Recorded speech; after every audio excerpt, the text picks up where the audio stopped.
Her sickness appeared inescapable as it demolished her health.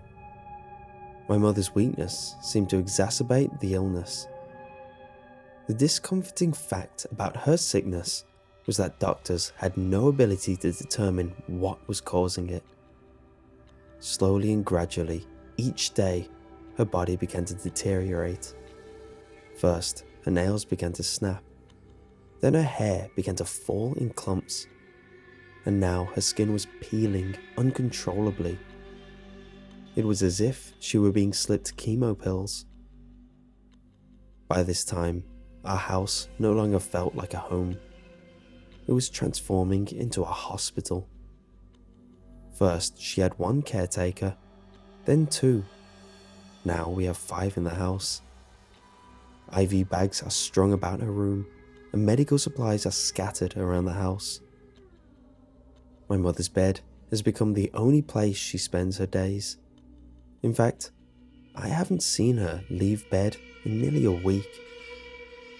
An inescapable sense of fear slowly invaded my family's emotions. My days were spent entirely thinking about my mother and attempting to research what her possible illness was. I usually spent much of my time on the internet researching things. I had a natural thirst for knowledge, and in this case, I decided to research everything I could find on the internet. However, I had little luck in discovering possible diseases she may have. I would have spent the entire night on the computer, but something drew my attention elsewhere. As I worked on the computer, my peripherals detected something outside. I shifted my gaze to the window and scanned the area in search of abnormalities. I swiftly recognized an obscure figure. Standing by a tree in the woods was a lanky, bony, dark figure. There was little light escaping the reaches of our house, but the minuscule amount that did just barely illuminated the area around this figure. Whatever it was, it stood motionless, just intently staring at our home. I felt rather unsafe and rolled open the window. "Hey!" I exclaimed. However, there was no response. The scrawny figure just remained static, looking directly at me. I felt quite uncomfortable. It was as if he had some agenda or plan and was standing there, just waiting for me to sleep so he may execute his plan then. Though it was a tough battle, I finally managed to discover rest that night. The next morning, I awoke in surprise after a terrifying dream. The rusted springs in my mattress violently creaked, and dust jumped from my covers as I shot up in bed. It was almost as if I had been suffocated by my covers. I fought through the mess in my bed to the window. After looking outside, there was no longer any sign of the abstract figure. I was filled with relief as my nightmare had been swiftly proven false. The previous evening, I dreamt of this abstract figure entering our home. While in the house, he was in my mother's room, whispering what sounded nothing far from gibberish. I was eager to discover what I had imagined was invalid. The next day didn't really differ from the recent schedule. Being the summer, I spent the majority of my time outside. I ran through the woods, exploring and venturing my way through the tall oaks. Before I arrived back at home, I noticed a peculiar sight. On the ground laid several strands of hair. This looked somewhat odd, but as I kept rummaging through the leaves, I noticed things only grew increasingly peculiar. Next to the hair lay several teeth. I also found what looked like human flesh. It appeared as if the skin on someone's hand had been peeled from the bone and muscle. Looking similar to a glove, the piece of flesh laying on the ground next to the other body parts. I returned home filled with curiosity. I decided the best way for me to indulge in this interest was to research it. I looked up random body parts in the woods and did not discover much. I continued searching, but like my mother's illness, I found little explanation. However, this would quickly change. I remembered the disturbing, tall, dark figure standing outside my window. I decided it couldn't hurt to look it up. The results I found were quite unsettling. If what I found on the internet was the same sight I had noticed outside my home, my family and I were screwed. As I read through the articles, it stated the man was a demonic presence attempting to take a human form. Through several failed attempts, it may shed flesh or other body parts. It explained these were merely rejections of the natural human body as it recognized its demon form. It explained, however, it may only take a human presence after sucking the life out of a current human. Only then will the human parts accept this demonic form. They called this creature the Abstract Man. By this time, I felt disheartened as I soon realized the height of this situation. This entity was trying to take the position of my mother. Sure enough, as I stood from the computer, I gazed out the window and was greeted by the now unnerving sight of the Abstract Man. He stood there, almost as if he knew of my newly acquired knowledge. He stared directly at me, now closer than before. His gaze remained unbroken as his face was locked on me.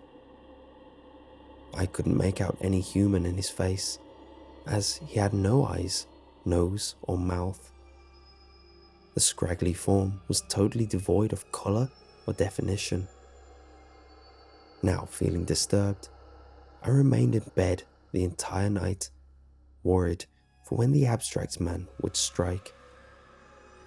I got up every hour to continuously check on his presence. At 2 a.m, he was closer. At 3 a.m, he crept closer still. At 4 a.m, he was at an unnervingly close distance. At this time, I decided I should alert my parents. I woke them and told them of the man standing outside our house. My father gripped his shotgun and began walking outside. My mother laid in bed in deep slumber. As my father pounded the door open, we both were greeted with a surprising sight. Outside, our lawn remained empty of any presence or entity. I felt embarrassed. I thought maybe I was just seeing things. The following day, my father and mother left for the hospital. Unfortunately, her illness only grew worse. I reserved my beliefs on her sickness due to the fact that little would trust such a ridiculous premise. I sat on my computer, attempting to search more on the Abstract Man, and discovered more that filled me with an unsettling feeling. I discovered this figure tried to destroy any information on itself quickly after taking the form of its host. When my mother came home from the hospital, I was pleasantly surprised. She appeared to have fully recovered. She walked around the kitchen. Overcome with joy, I rushed to hug my mother. I thought after the disappearance of the Abstract Man, she would easily be able to return to a healthy state. As I returned to my room, I received a phone call. When I picked up the phone, my heart sank. Eerily, over the phone, I heard a familiar voice. Sounding rather weak, my mother spoke. "Son, I love you. No matter what happens, I love you." She sounded as if she was fighting for life. I tried to respond, but was unable to. As I peered over my shoulder, standing there, I saw whatever this thing was that now resembled my mother. When it opened its mouth, I heard a sound revoltingly unlike my mother. It uttered shrieks and stood staring at me, flourishing with hate. I looked to the door and tried to dart away. This being chased me with inhumane speed and forced me to halt. It snarled in a nasty voice, but I gripped a nearby kitchen knife. It grabbed my other arm and steadily sped its gaping mouth towards my flesh. It was unsuccessful to bite my limb as I jutted the blade into the creature's neck. It fell to the ground, gurgling on its own blood. It shrieked and struggled on the ground. This disgusting conjunction of flesh changed its voice to my mother's. It screamed, "Help me, son! Help!" I looked back at the being, unable to be tricked by it. It pulled the knife from its throat and crawled away on all fours. I would have attempted to stop it, but it was much too quick for me. As it sped away, it made horrible, croaking noises. It ran, still in the form of my mother. That day, my mother died. I guess there was only enough room for one of her on the planet, and this creature now occupied that spot. The abstract man takes the forms of many, and still roams this world as my mother. I have no clue of his whereabouts, but, as I said, he will do whatever it takes to destroy information about him anywhere. As a caution to those who read this, I would recommend you check outside your window every night. He knows you know, and he will, at all costs, track you down to rid of the knowledge of him. If you ever look out your window and you see that tall, standing, dark figure, you must pack your bags, throw them in the car, and get the hell out of where you live. If you're lucky, you will have evaded him. If you aren't, well, then be ready to give up your body.